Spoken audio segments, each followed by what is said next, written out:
Hello, you're listening to The Sower, a podcast of the Ciceronian Society. The Ciceronian Society exists to equip and encourage Christian scholars to serve the church as a center of cultural and civic renewal. To learn more about us, our events, our journal, Pietas, to sign up for our newsletter and make your tax-deductible gift, please go to ciceroniansociety.org. I'm Josh Bowman, Executive Director of the Ciceronian Society. Before we begin, I'd like to open with a prayer. This is a collect for the mission of the church from the Book of Common Prayer. O God, you have made of one blood all the peoples of the earth, and sent your blessed Son to preach peace to those who are far off and to those who are near. Grant that people everywhere may seek after you and find you. Bring the nations into your fold. Pour out your Spirit upon all flesh, and hasten the coming of your kingdom through Jesus Christ our Lord. Amen. Amen. Today, we welcome back our friend and Ciceronian Society member, Albert Norton, a practicing attorney and author of several books on the tension between religion and postmodernism. His most recent book is The Discovered Self, and it concerns what he regards as a dangerous inward turn to the therapeutic worldview, which we're going to come back to later. We previously discussed his 2023 book, The Mountain and the River, in episode 40. Welcome back, Bert. Thank you. Glad to be here. All right, well, I wanted to start with recently you were in Europe, so just and I get your Substack, Sir Toast, as it's called. I can't remember why I think you told me why you went with that name, but I don't remember. And yeah, you were just in Western Europe. What were you doing there? How was it? We were goofing around. That's what we were doing. My wife and I have been blessed to have some opportunity just to travel in the last few years. It worked out really well. And we were actually in Switzerland back in September, October, and just a couple of weeks ago we returned from France. So okay, we've been all over. I've been posting little excerpts from the trip on the Substack that you mentioned, and just in fact put up some new pictures from the France trip just yesterday, actually. It's such an interesting place. I haven't been to Europe. I've been there once. It was 20 years ago, actually 20 years ago this semester, essentially. And I only went to Paris, but it looked like you were going to the south of France, right? More some of the rural areas. Yeah, on this last trip, we ended up in Bordeaux and then took some side trips from there. Went down to Bayonne. There's some small towns around Bordeaux that are interesting. So we wanted to get out of Paris. Yeah. And just, feel a little more of the countryside. We were in Aquitaine, and I was reading this giant book on the Napoleonic Wars while we were there. So I was writing about that. What book were you reading, if you don't mind me asking?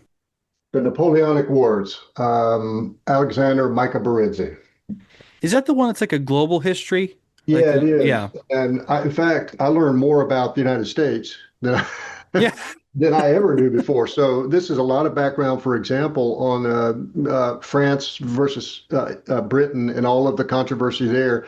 And one of the things I learned was that dispute, an ongoing set of disputes between those countries over there, kind of allowed the United States to sort of get its footing. And of course, the Louisiana Purchase was in 1801. So this is only 12 years after the Declaration in France, and Napoleon was riding high at the time, and basically sold us a third of the continental U.S. for some money we found behind the couch cushions. Yeah. Pretty cool. That is a really, really good book. Yeah, the Napoleonic War is a global history. I actually have read it, and I really enjoyed it. I actually read it after I read through all the Patrick O'Brian novels. The master, you might be familiar with the movie, The Master and Commander. Yeah, sure. Right, the whole Aubrey Maturin series, which is fantastic, so good, highly recommended. And because I knew so little about the Napoleonic Wars, I'm actually surprised. I can't think of a time in my high school or even college, undergraduate education where I was required to know much about it, which blows my mind. Nowadays, it's just inexcusable that I could get so far in my education and not know as much about that, because it really was a global war. It shaped so many of so much of the world we know today, for better and worse. In some ways, for worse, in different ways. Go ahead. I always had a cloud on my understanding about how we got the Oregon Territory.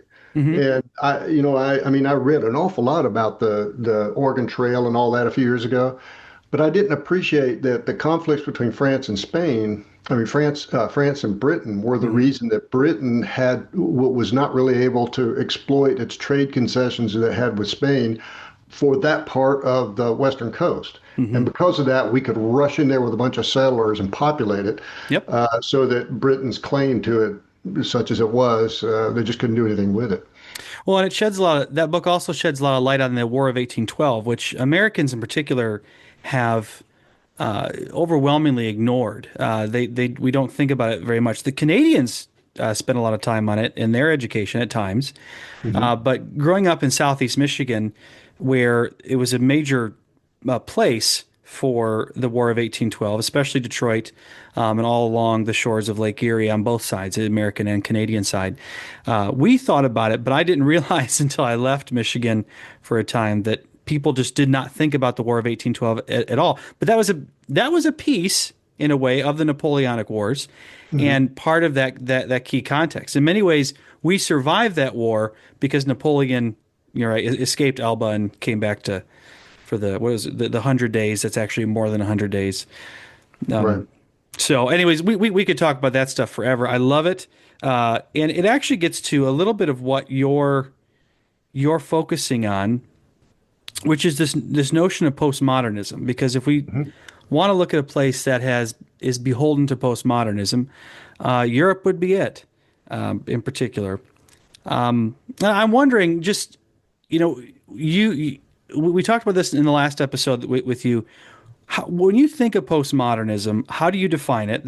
That's a key, very Ciceronian question. This also relates to your recent article in our journal Pietas. How do you define postmodernism? And I'm curious if it showed up on your travels there in Western Europe. It did show up on the travels in the sense that, in my way of thinking about it, Europe, I would place in the United States the turn towards postmodernism to be about the turn of the 20th century. And, we could quibble about that all day, but, just to pick a date, I would just say that in Europe, it was sooner. It was an earlier date. It might have been 40, 60 years before that I would place the start date for what counts as postmodernism. And that's really the connection with Europe. Hmm.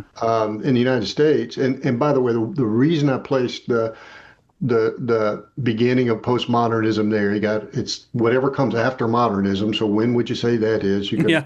you could debate that, but I say the beginning of the 20th century because I think that was kind of the tipping point for the rejection of God in the culture. Hmm. And I think that is the commencement of postmodernism.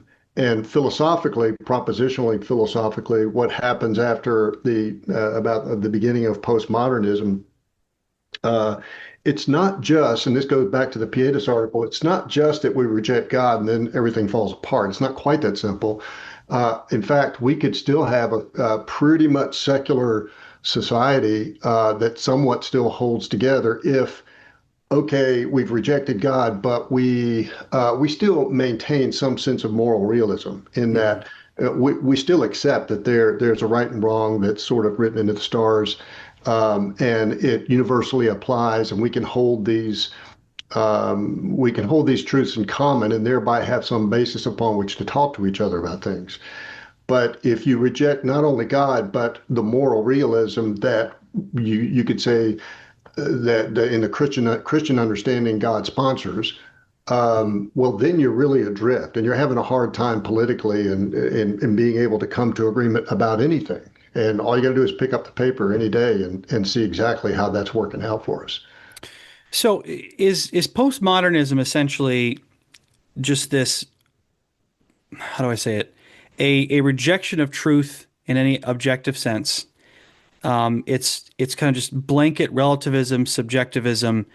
It is the dismantling of any, uh, as Philip Reef would call it, like a vertical in authority in a way where we are basing truth on our own subjective experiences, power dynamics, et cetera. Is that in a very broad, vague sense. Is that what you mean by Yeah, postmodern? in the way I think of postmodernism, yes, pretty much. But when you talk about postmodernism, you have to talk about the postmodernists, and there's a bunch Mm. of them, and they have lots of different ways of looking at things. I think that relativism is necessarily a part of pretty much all of the secular postmodern philosophies, beginning at least as early as the 20th century. Um, and the the idea behind it is that it has to be relativistic, moral relativism, and so on has to be that way because what I'm saying about I mean, my big project was to find the through line for postmodernism after reading Hmm. a bunch of postmodernists, and the through line for me was that once you reject God, what the philosophers are turning to is what I call process philosophy, because you're rejecting transcendence. However you envision God, or or the source for truth and moral realism. However you perceive that, when you reject transcendence, what do you have left? You're trying to generate meaning and purpose out of process, and that takes different forms, but usually it's some sort of social process among the various postmodernists. That's how I was looking at the through line for postmodernism. Yeah, it's an interesting term to use, process philosophy. I think there is a world out there, and again, I'm not a philosopher proper, so I can't reference the kind of other uses of that term. But it's because one of the things you bring up in the book and in your article, right, is is truth is morality simply a product of history and narrative? Is that kind of what you mean by process philosophy, where essentially Yeah, there's nothing universal for the postmodern other yeah, than kind of this? I mean, in some ways, the postmodernist is always haunted by the prospect that it all doesn't mean anything. It's all just right, absurd and right. meaningless. Right, and in fact, there's lots of people who will just say, "Yes, it's nihilism. It's nihilism Hmm. all the way to the bottom," and that's what it is, and it's as simple as that. Yeah. But I acknowledge that there's some process philosophies called that. I'm not really talking that. I'm just using my own sort of label for how I see it. Is it's all inside the quote eminent frame. And to your question about, history itself, yeah, I think a key feature of postmodernism is this sort of Hegelian historicism, which is necessary to the fact that it is process philosophy. So we come to think of time itself as having the agency that we formerly ascribed to God.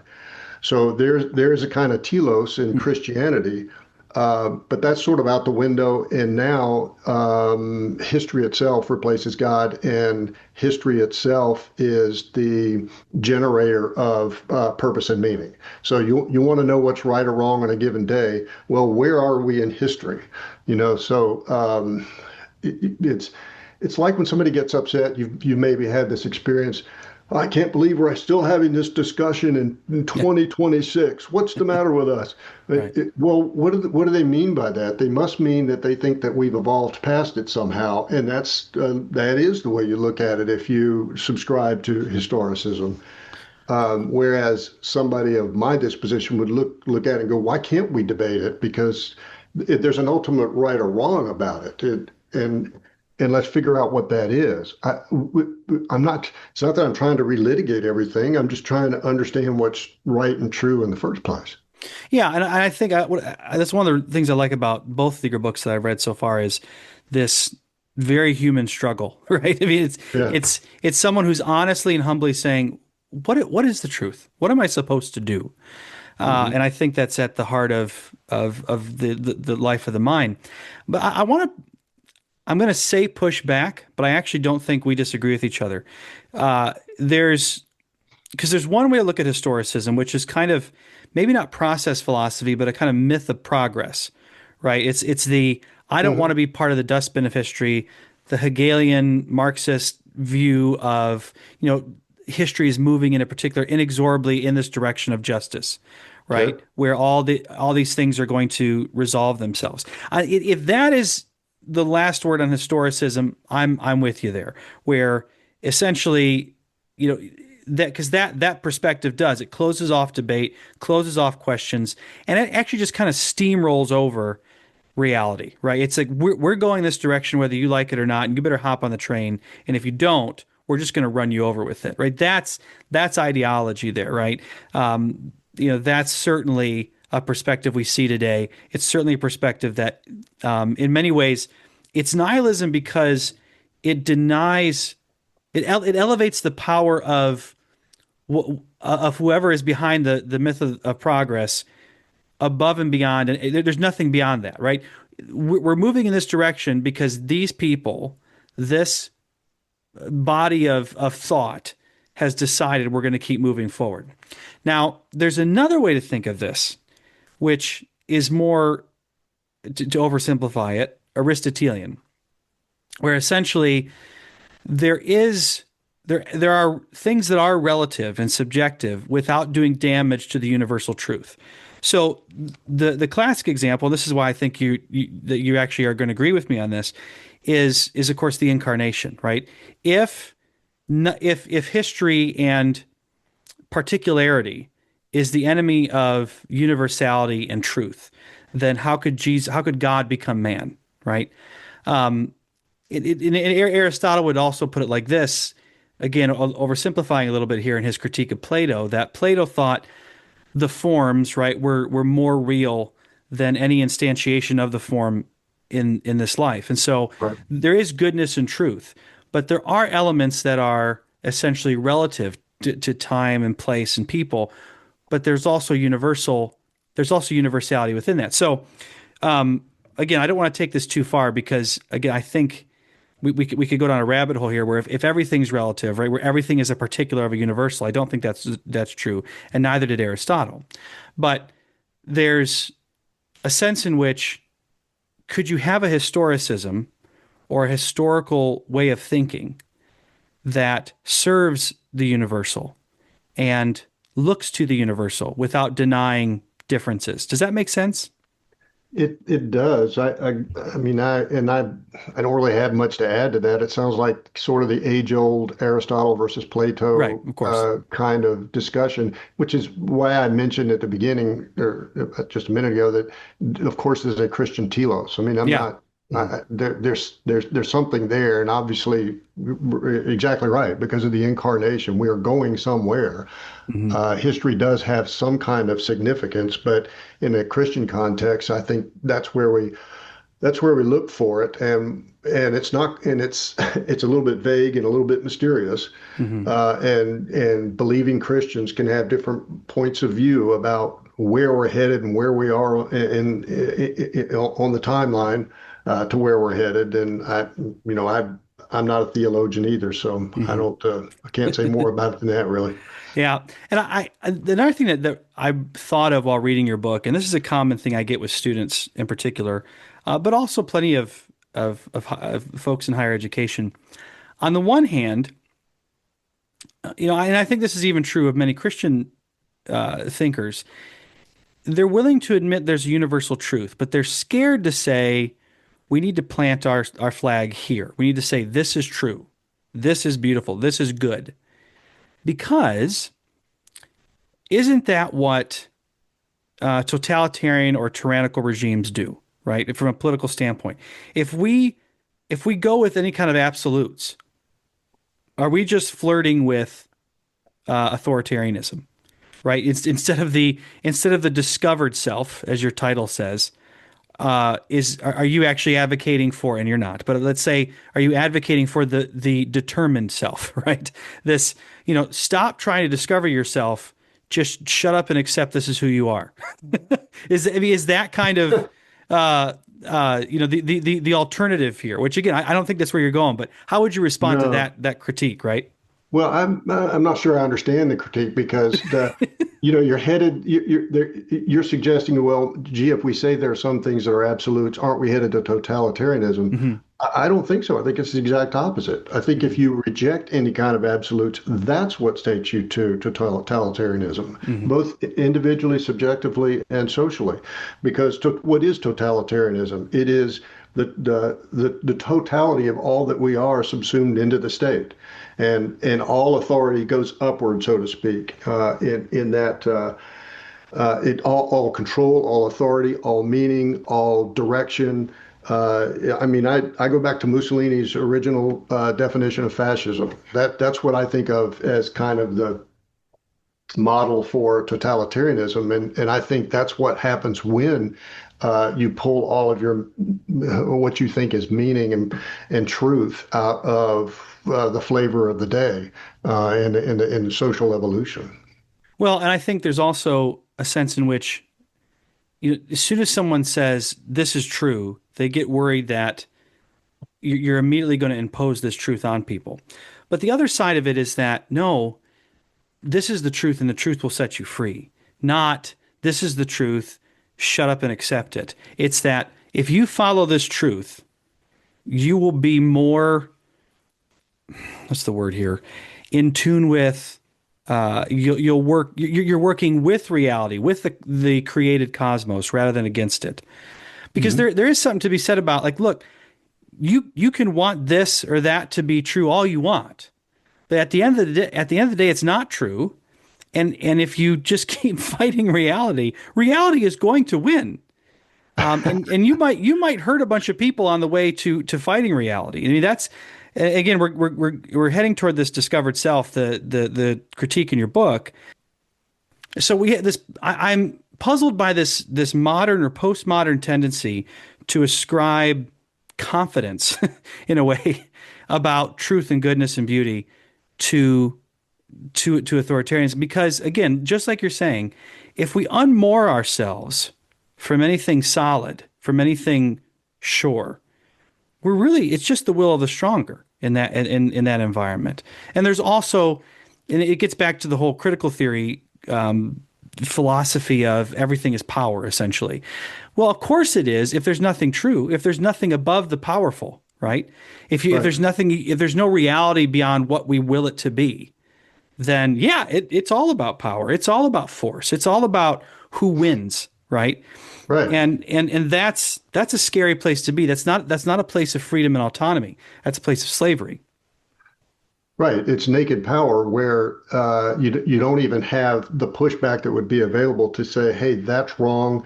That, what about human rights? We say those are absolutes, but that's a violation of somebody's human rights. You can't go around killing people. You can't go around stuffing them into cages. You can't impose slavery because that's the flavor of the day. These are absolutely wrong, no matter what. So I don't really see a tension there between saying that they're absolutes and totalitarianism. The opposite would be true, I think. Mm-hmm. All right, I want to move closer to your book, because your book focuses on especially this emergence of what you and Philip Reef and others refer to as the rise of therapeutic man. Yeah. Essentially, it is the archetype postmodern person whose sole, I mean, in the extreme version, whose sole goal is to be pleased, and by pleased or pleasured, it simply means physical pleasure. There is no, there's no metaphysical at all. It's simply we just want to be happy. I just want to feel better, right? Yeah. And so part of the process of self-discovery for therapeutic man or woman in our modern age is it's an inward turn, as you say, that is dangerous and kind of leads us to this, both is fueled by and reinforces the postmodernism that we're talking about. So I guess when you say a discovered self, and I've kind of gotten you started here, what do you mean by the discovered self, if you will? Okay, great. All right. So we talked last time about the mountain and the river. We were talking about essentially propositional philosophy and kind of what we just went over in summary fashion about what postmodernism is. Mm-hmm. I felt at the end of that there was another shoe to drop on this subject, really, and that had to do with the subjective and the psychological and the subconscious. Mm-hmm. And so, that means I got to go out and read Freud, and of course I read Reef, and I read so much, and I was pretty far into that even when that 2023 book came out. Hmm. And I was trying to understand. So, postmodernism we just talked about as being philosophical. So you believe in whatever society produces in a given moment as time rolls along, and I can't believe you've got those outmoded beliefs. Here we are in 2026, and all that kind of thing. Hmm. But so I'm trying to understand um, how this relates to somebody on a subjective and psychological level, because I know there's something there, and so the way I approached it was, um, let's start with how I think of identity. Not just how I think of identity. I've heard. Let me back up. Let me take that word identity. I've heard people use the word identity to say something like, "I identify as blank." Right. Okay, so I identify as gay, or I identify as the opposite sex of what I am. And I heard that so much, and I kept thinking there's something there. They mean something by it other than just, the ordinary meaning of the word identity. So Hmm. what does this mean? And that's why the word is in the title of my book. Because I think the way it works is, if you don't subscribe to that, to the therapeutic worldview, um, and you're not really a postmodern yourself, you're sort of reacting to postmodernism. What are you then? Well, I would say that the self that you are is, you subscribe to universal values. You believe that there's right and wrong, that's real and sort of in the cosmos, whether it's authored by God or not. And so the self, what you identify as, is something that is negotiated over time. You push against the world pushes against you. You get beat down sometimes, you have successes sometimes. And the sum of all that is just what you are and what you believe in. And you might also have some kind of, small identities, like I'm a sports fan of this team or whatever. I went to this college. I identify as kind of belonging to those kinds of people. But that's sort of an integrated formation of self. When I say self, I mean your conception of self, how you think about yourself. And it's integrated because it's not dependent. It's not, as I say, it's negotiated, but it's just you. It's just one layer, so to speak. It's you versus the world. Hmm. Okay, and that's how your identity arrives. And then I came at this and thought, well, wait a minute. So what's different? That now we get to the discovered self, because it seems to me that when you say I identify as this or that, um, you are adopting something different. Now you've got the divided self happening here. So there's another self. And what is that other self? Well, it's a self I've discovered within me. And I think there's something to that. I One of the books I read, I think it was from back in the 60s, or maybe it was 1959, something like that. It was by a guy named Lang, Lang, the psychiatrist. Hmm. I think it was J.D. Lang, but I'm not positive. But he had a book called The Divided Self, and he was a Marcusean liberationist Marxist, and his psychiatry practice was emphasized an existentialist point of view. And so what he said was, yeah, because there's so much oppression and repression in this authoritarian society, we have to generate this separate identity in order to get along in this society. And it's not our real identity, and we have to kind of hide our real identity and shield it with this other identity. So there's this divided self. That was kind of his theme. And I thought, well, gee, if that's the case, if you can have a divided self, then this idea that identity is another distinct self-conception is quite plausible. And in fact, if you just think about it from a common sense point of view, let's say well, here we are in January. Let's say you decided you're going to go to the gym, because that's your New Year's resolution. Well, there's the you that made the resolution, and then there's the you that's got to keep it, right? Yeah. So, I mean, even in that very innocuous sense, there's a divided self. You could say also there's this idea of intersubjectivity, the idea that my conception of myself is that I'm not just who I think I am. Socially, I am what I think you think I am, because we're having this conversation here, and there's my sense of self right now in the course of this conversation is distinct from my conception of self 5 minutes before we started. Mhm. So there are distinct conceptions of self. So once you adopt the therapeutic worldview, and I haven't really defined that yet, but let's just say we're in it. That is so thoroughgoing that you look inward for guidance on everything, and you Mhm. trust your feelings about everything. Because of that, you can have this separate conception of self, and you discover it. And in fact, in my book, I go further than that and say, not only do you discover this this inner self that's distinct from what you were before you conceived of it, but that inner self, and I'm going to use the word Gnosticism because this is Yep. sort of I mean, it's a Gnosticism probably the best explanation for this. You are that inner being, that inner self, that inner identity that you are now um, um, you have now discovered. Where does that identity come from? I think it has an esoteric source, and I don't mean something spiritual like in the Gnostics of yesteryear. I mean it's actually social messaging. It's sort of Mhm. I'm gonna pull out of the zeitgeist uh, whatever's uh, the latest thing, and that's going to go to form my identity.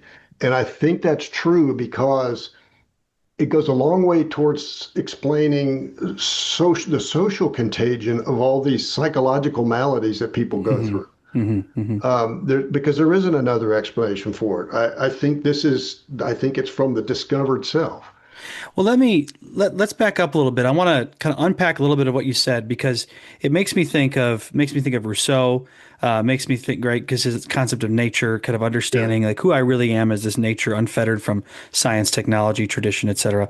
Same thing with critical theory, right? The whole idea is you reject tradition because you want to be autonomous in the fullest sense, which is that all the like you said, well, history just beats you down. Sometimes you win, sometimes you lose.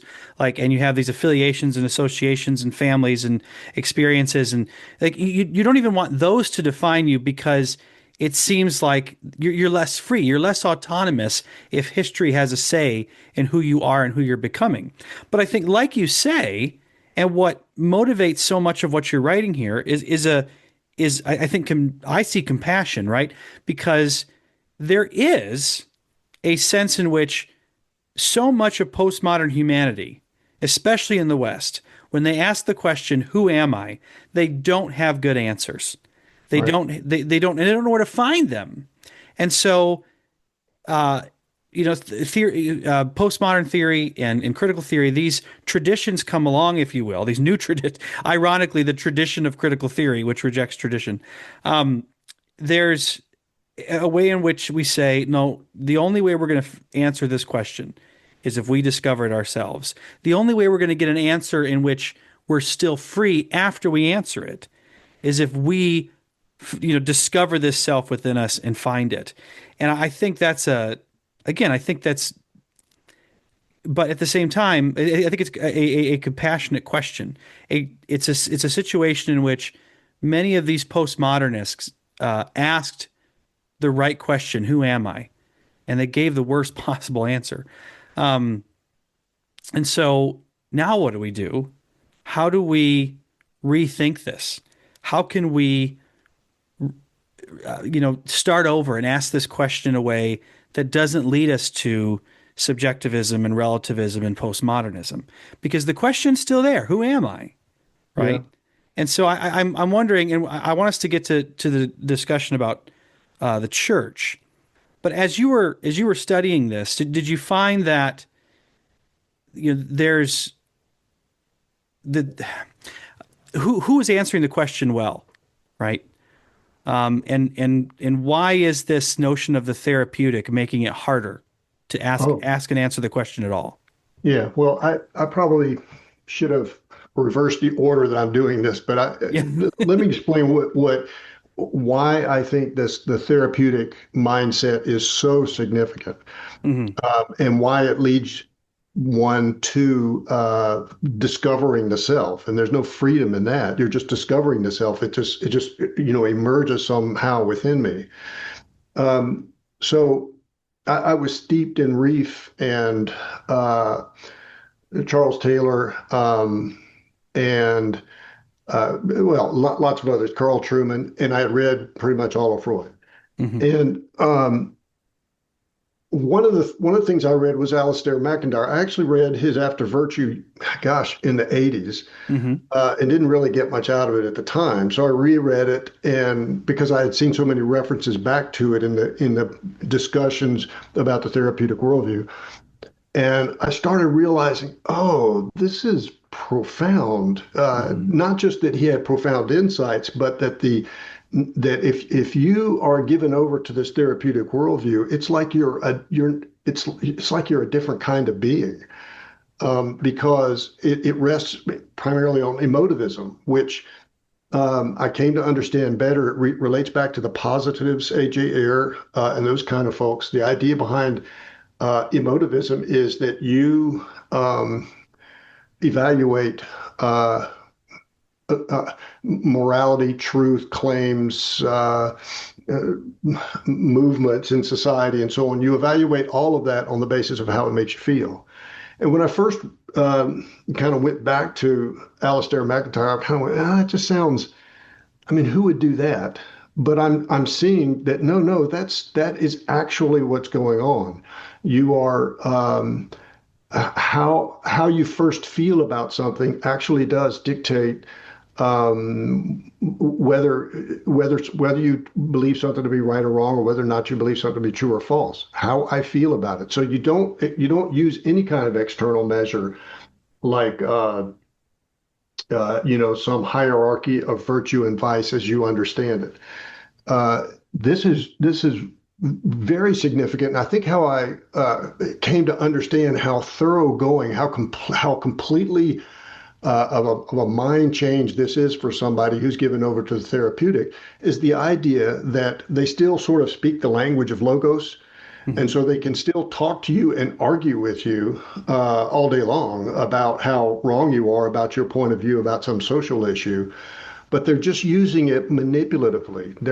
They aren't actually subscribing to a logos or an external set of values. They just know you are. And it's all fair game in their view because it all comes down to feelings. I mean, it's really not overstating it to say that all of their thought process is based on that. They trust their feelings, their emotional reaction to something more than they do, a fair logical analysis of it. So, Um, so we're talking. You mentioned logos and logical analysis, but I could hear someone say, "Well, Bert, we still have feelings. They're going to happen. Is the alternative? How do we interpret the use of feelings? What are feelings? Are they revelatory of of who we are, of identity in some ways, or are they are they all suspect, right? Do we need to go full stoic, if you will, which of course is a no. simplification of the Stoicism. So I wonder, in doing this, on the one hand, I see, and again, I would put this question to McIntyre as well, is look, I understand not wanting to base everything on emotions, right? This is going to be disastrous. I would I would eat even more, right? If I did that, it'd be unhealthy. But what is the status of emotions since we can't avoid them? Right? Does that make sense? Like how do we, what's the alternative view of emotions that doesn't take us down this postmodern road? Okay, well, life would be dull without emotional Yeah, right, responses. right, yeah. You know, you'd say "I love you" to your wife, and she'd go, "So." That's I mean, logical. Thank you. Thank you. yeah, that's very logical. That's because I'm pretty and nice, I guess. Yeah. No, of course, you don't want a life that has no emotional content. But the way I look at it is, um, uh, and we all shouldn't be walking computers analyzing Right. everything. But in the virtues, and you can find different ways of expressing virtues. But look to the Bible, for example. It talks about self-control as being among the very more important virtues. Well, what does that mean? It means self-control of your emotions. You don't let your emotions get the better of you. I would say it this way: your emotions work for you. You don't work for them. Hmm.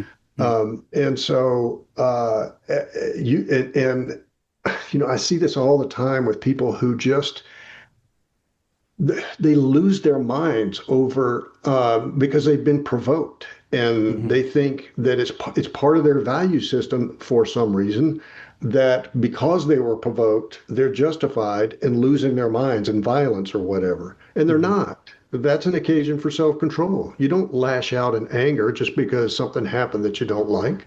Right.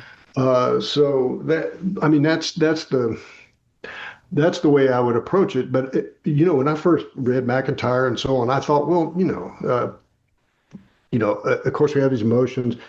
We're not robots, but the in the therapeutic worldview, I think what happens is that you become so given over to your emotions. The idea of self-control, it just isn't even on the radar screen. Hmm. Hmm. It becomes what's the word?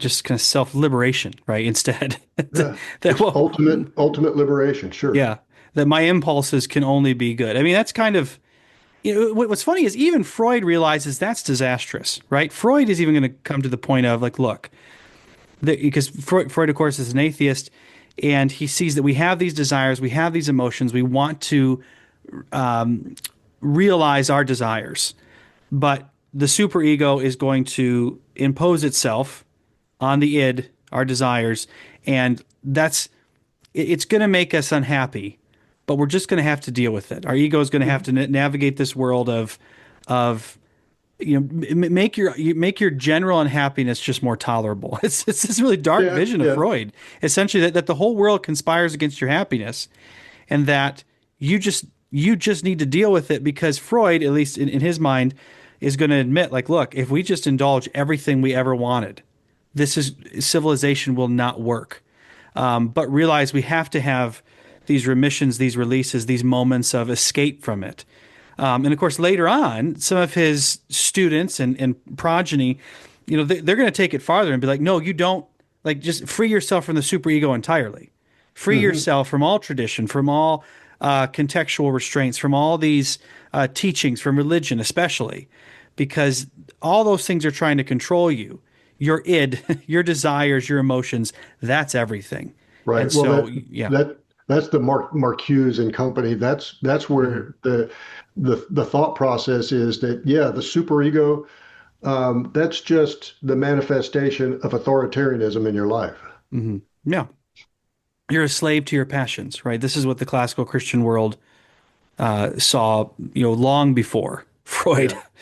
And what do we do with it? And that gets us to this next piece. So you don't talk about the church in the book, at least I didn't notice it. But you and I have brought this up just in private about how this therapeutic, for lack of a better word, worldview or an imagination, this disposition seems to have made its way into the church, especially among Protestants, but I don't think they're the only ones guilty of this. But, how, and I have my own thoughts here. How do you see this playing out in the life of the church as you've experienced it? And I say the church, I mean it in a very broad sense. That Christianity doesn't seem to be resisting that, especially in America, does not seem to be resisting this postmodern therapeutic mindset very well, if at all. And would you agree with that?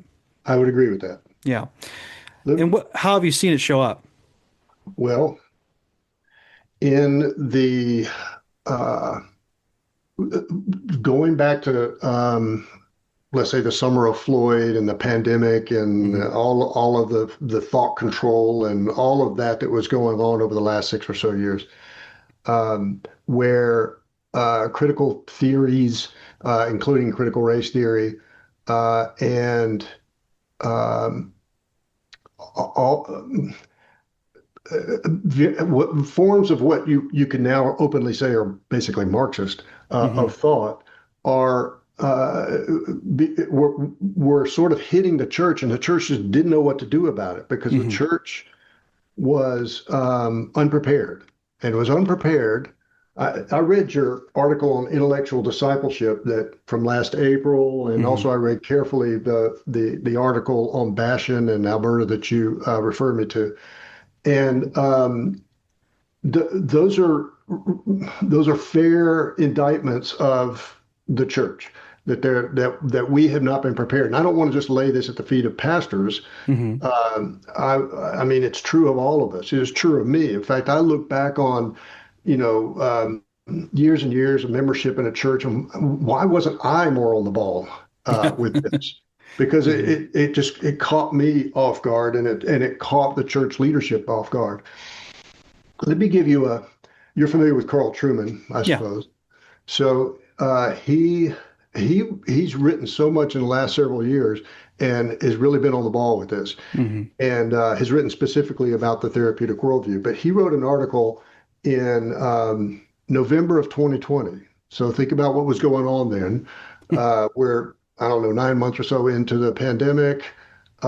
We've had the riots all summer, and it's it's easy at this distance to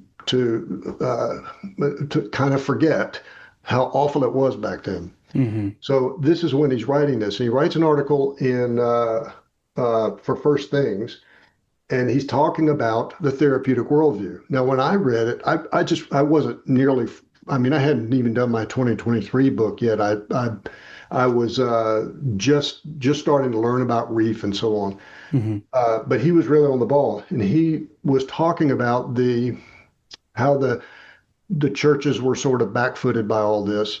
And he wrote this article about psychology and how we needed to understand it. And here's his closing words. The needs of this hour are not so much that of explaining the church to the world. First, we need to explain the world to the church. Hmm. And I Hmm. thought, that's it. Yeah. That's Yeah. it. Um, I had an experience where I'm hearing a sermon that is um, critical race theory Yeah. through and through. I mean, I understood what it was. That's what it was. So no question about it. And when I say something about it, the answer is, oh, that's not critical race theory. Yeah. So my response is, well, okay, how does it differ then? Silence. Yeah. And the way it differs is we just don't want to, Christians don't want to hear that phrase because that scares them. They don't like that. They don't like the label. But the thing underneath it, I guess that's okay because it sounds like it's the nice thing. Hmm. Uh, That actually gets to a part of. So I reviewed Megan Basham's Shepherds for Sale, and then Tim Alberta's. Was it The Kingdom, the Power, and the Glory? Is that what it's called? Something like that. Anyways, they're books that came out relatively close to each other to compare how pastors are responding to the Trump era, and what you just said was I think really important that we need to explain the world to the church because the church doesn't understand it anymore, or is so enmeshed in it that it doesn't even know when it's different, right? And in a way, the church has forgotten who it is, right? It's failing to ask the question of, I don't know if self is the right word, but it's forgotten who it was, and instead just became a membership club, right? Where even the Ciceronian Society is a membership club, but we don't have an orthodoxy, right? In the right. way that a church has to. And so there's it's so easy for the the church to unintentionally just sleepwalk into ways of thinking that are diametrically opposed to the Bible and the church tradition. And critical theory is a great example. And one of the ways it finds its way in is via a genuinely, I think, good impulse, right? Which is Hmm. love your neighbor. Sure. And what does that mean in the midst of a postmodern world? Well, the problem is that in a postmodern world, love your neighbor means love everyone no matter what. Okay, but it also means don't confront them about their sin. Right. Don't critique, don't say that some are better than others in this or that. It's kind of a radical egalitarianism and relativism, right? That's what it has become. Is that love your neighbor is basically everyone is good. It's a denial of original sin. It goes back to Rousseau, where it ends up being not loving, but it's hard to remind people of that because we don't want to be. I mean, I don't want to be my sin to be pointed out all the time, right? It's not comfortable, Right. but it also is a loving thing to do, right? If someone says, Josh, what you're doing is genuinely hurting not just other people but yourself, that's not that's not unloving. It is a deep and profound way of loving someone. Well, the idea of being salt and light to the world Yeah. doesn't mean you do you, and I've got nothing to say about it. Yeah. If you care about somebody, and they're about to drive off a cliff, you might say, "Hey, let's not drive off a cliff, okay?" Yeah. That's so that's that. But look, I became convinced that we keep saying postmodernism. That postmodernism collection of ideologies. The therapeutic worldview is also its own sort of ideology, but because it is the subconscious, it is psychology, it sort of overlays on all of the principles of postmodernism, the more propositional kinds of things. So the therapeutic worldview combined with the underlying philosophies that are prevalent now, um, well, I'll call all of that postmodernism. I'm convinced that the shift from paganism to the Christian era is not more profound than the shift from the Christian era to the postmodern. Hmm. So it's that much of a cataclysmic shift. Well, if we've been in the postmodern era now for, I don't know, 120 years, whatever it is, um, and we're not aware of it, we need to be. Suppose instead of the postmodern era, we had reverted back to pagan times. How would we not? Well, first of all, we'd recognize it more easily, I suppose, because we have historical memory, but Hmm. it would be so obviously fundamentally different across society to the Christian era that we take notice and we pay attention and we do something about it and we hopefully teach the truth. Hmm. And because we church leaderships tend not to understand the profound how profound the shift is into postmodernism. They tend to be asleep at the wheel. Hmm. And I took your intellectual discipleship thing, and I went through, and you made some great points, and so I elaborate on them. And I just kind of thinking about this morning, I came up with 8 different items about how we got where we are. Oh, go ahead. Go for it. Okay. 8 different items. All right. Number one. One of them, you mentioned anti-intellectualism. Okay. So I don't have a lot to add to that. I think it's owing to a desire for, we want to be indwelled by the Holy Spirit. We don't need all of that fancy uh, uh, um, theology. Right. It kind of gets in the way. Hmm. Uh, you touched on this, the idea that there's a division. This is number 2, division between philosophy and theology. Hmm. Well, I think that's huge because, to my mind, uh, theology was a part of philosophy all the way up until about the beginning of the postmodern era. In fact, it's occurred to me that you get to William James, he's a philosopher for sure, and is talking about theological subjects right around the turn of the 20th century, especially in Will to Believe. And after that, his fellow pragmatists like John Dewey, and really almost all of the philosophers that come after him are secular philosophers. They presuppose naturalism, and it's like theology is kind of going off into. It's not that there's not some great theologians, there are, but they all go off into their own little cul-de-sac over here. That's the church world, and that's how it divides up. And in secular society, you're not getting the real picture of reality because it's kind of cropped at there's no supernatural reality. There's no need to have a discussion of an afterlife.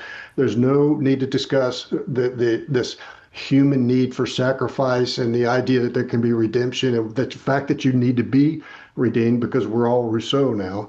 So all of that is well, I would even take it just to kind of, I think, with William James, John Dewey, it really becomes pronounced there. I mean, even John Stuart Mill, and earlier than that, right, Hegel, Marx, Kant, etc. But you could even go back to Descartes and Hobbes, right, where there is a sense in which the divorce begins years before this. Sure.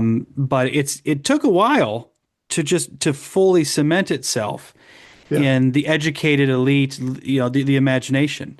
And eventually, of course, it has an impact on the training of pastors and in clergy generally, especially starting in the 19th century. How many clergy today take classes in philosophy? There are certainly some.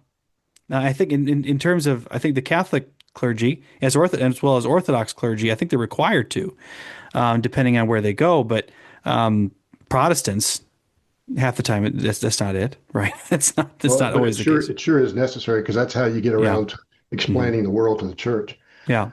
So number 3, religion is not just interdicts; it's also remission, right? In terms, and there's a mystery element to religion. There has to be. I mean, this is how you that's how you resolve the paradoxes in religion, the unanswerable things. How do you have freedom when you also have constraint? All of these things. How do you have free will when you also have predestination? Working through all of these things requires some acceptance of a mystery beyond our understanding. What I think has happened is instead of giving us the mystery, we're given emotion instead, and the emotion stands in for that source of mystery. And that feeds right into the therapeutic worldview. I might also add that there's where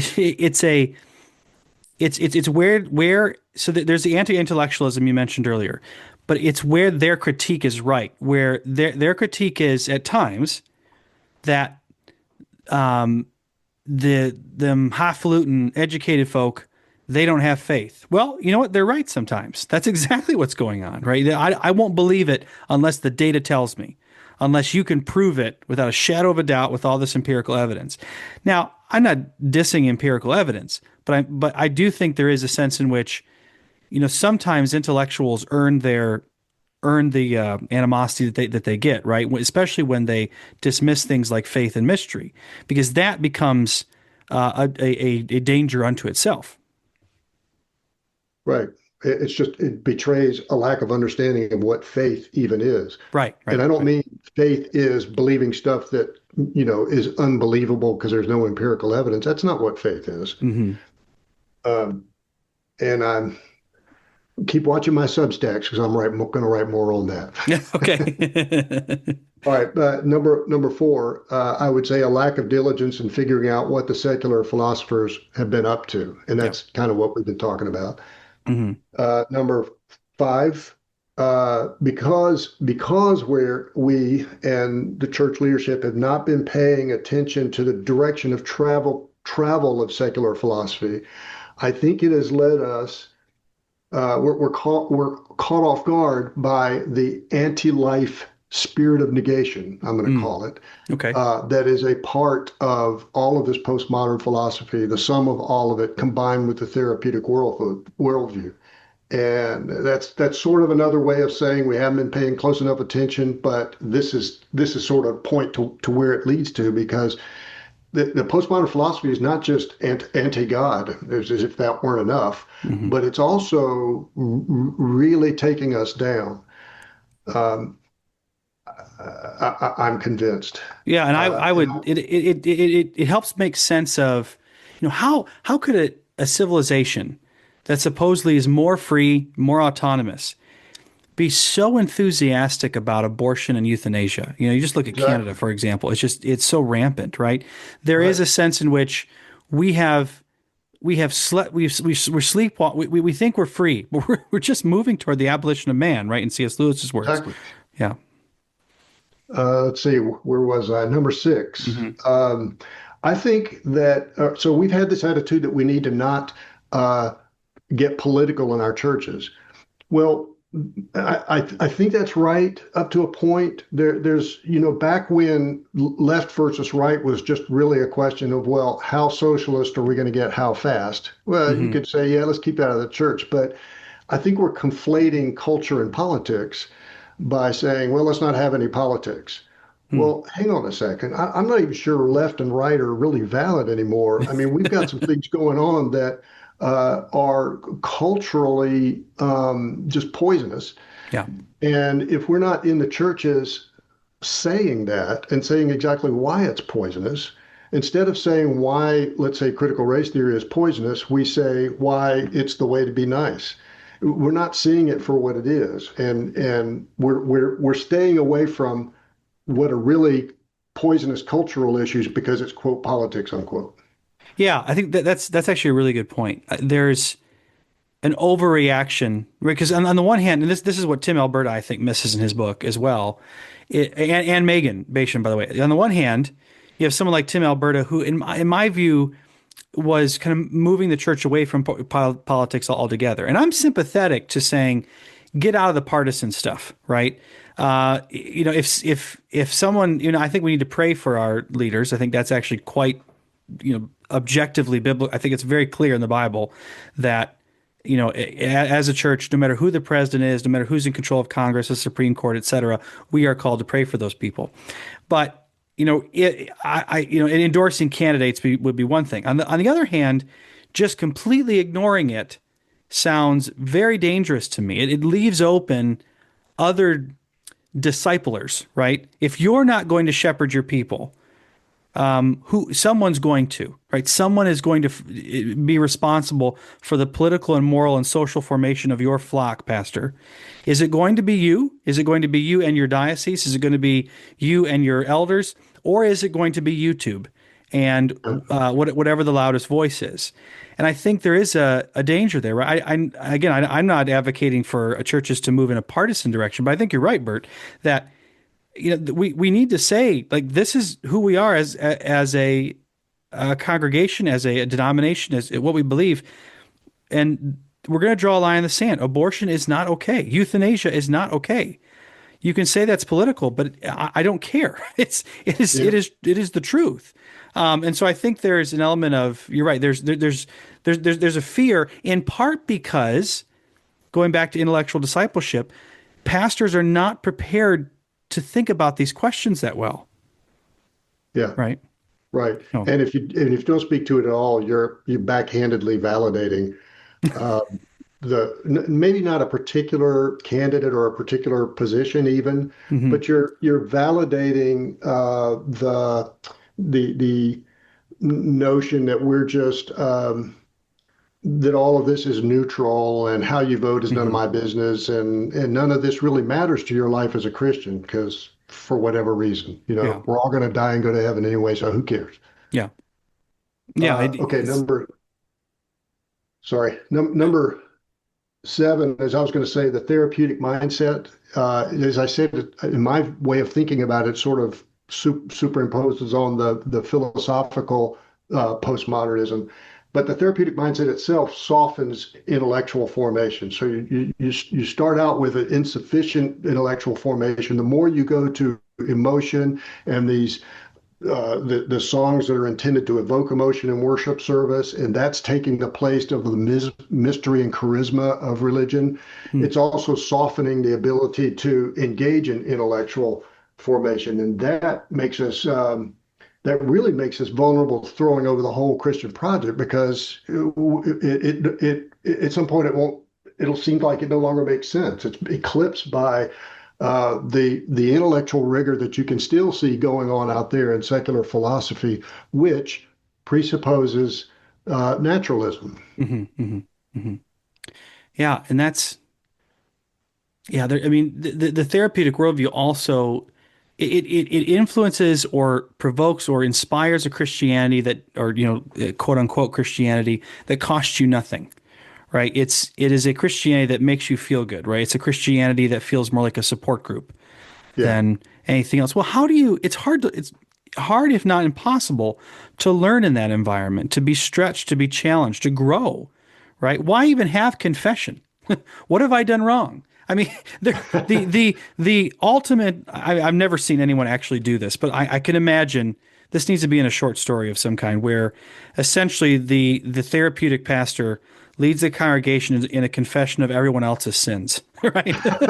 It just becomes a parody where it. I mean, I am at a, on the other hand, there's the other side of this too, where you get to a point in the service, at least in our liturgy in Anglicanism, we'll get to a point where there's a moment of silence to confess your sins to Almighty God before we confess our sins collectively. And I always joke with the priest. I said, one of these days I'm going to come to confession. I'm just going to say, hold my beer. And then we're just going to, there's going to be a lot to say. But that's not a therapeutic worldview, right? It's that, I'm so sorry that my government is unjust, right? That's not, you're confessing someone else's sins.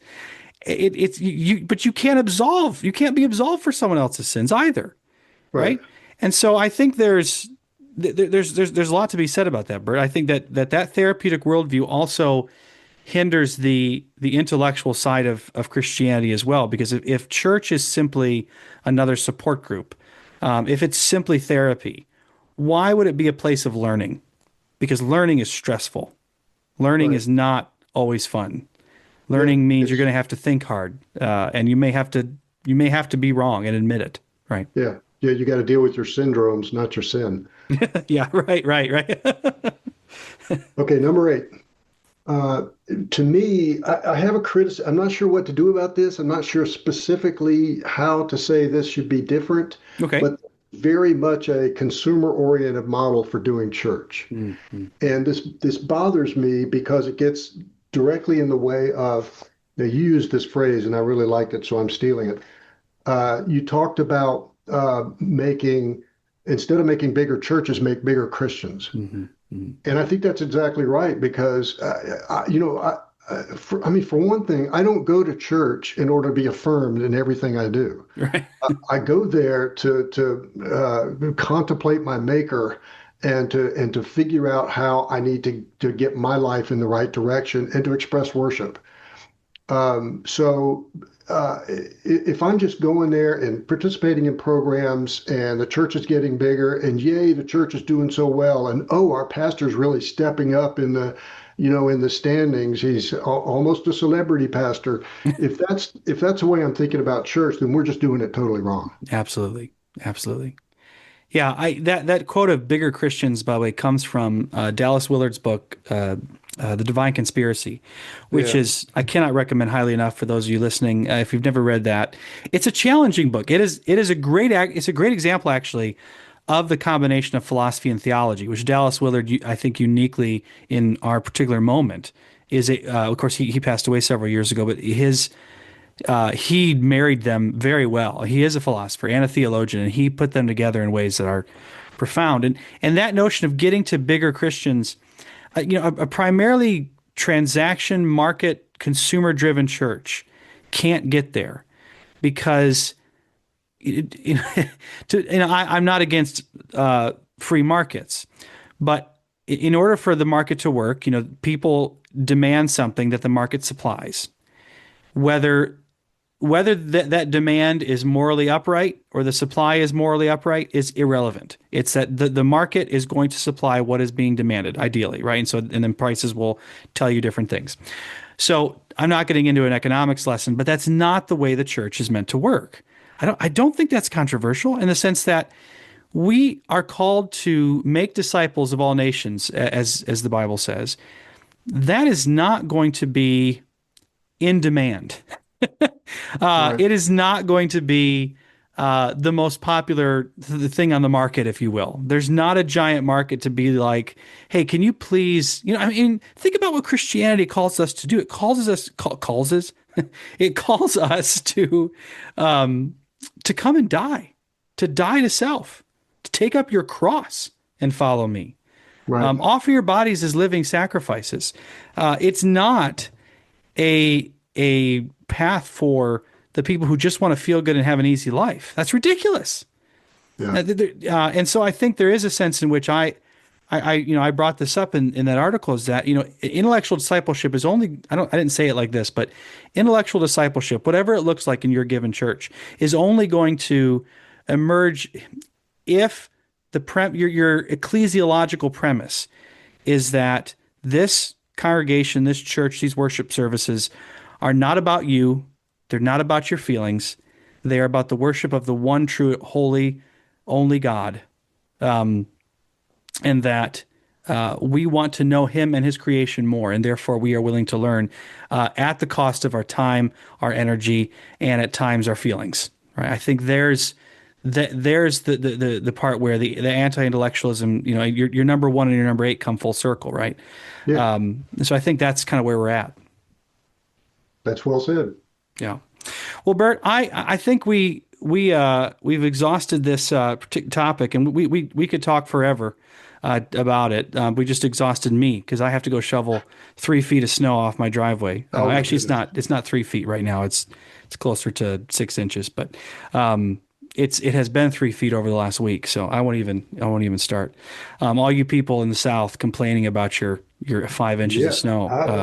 I was going to say, I'm looking outside, and it's a sunny day. There's no snow on the ground. Come on, whatever. All right. Well, Bert, let me ask you one last question. Are you writing another book? What's next for you? That's a good question. No, I'm not currently engaged. I mean, I have a lot of thoughts, directions I'd like to go. I've been trying to write more meaningfully on my Substacks that come out every week. Yeah.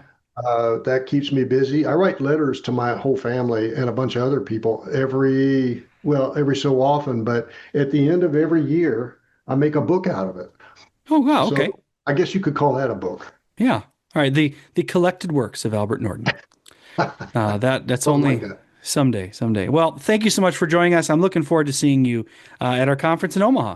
Yeah, I'm looking forward to it too.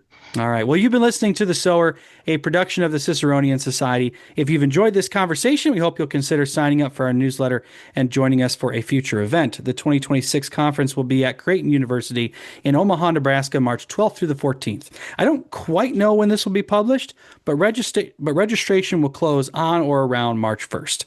We'll also be having our first ever fall symposium in Holland, Michigan in October of this year. Be sure to keep an eye out for more information very soon. Please rate and review this podcast, share it with your friends, and check out our website at ciceroniansociety.org. Thank you for listening.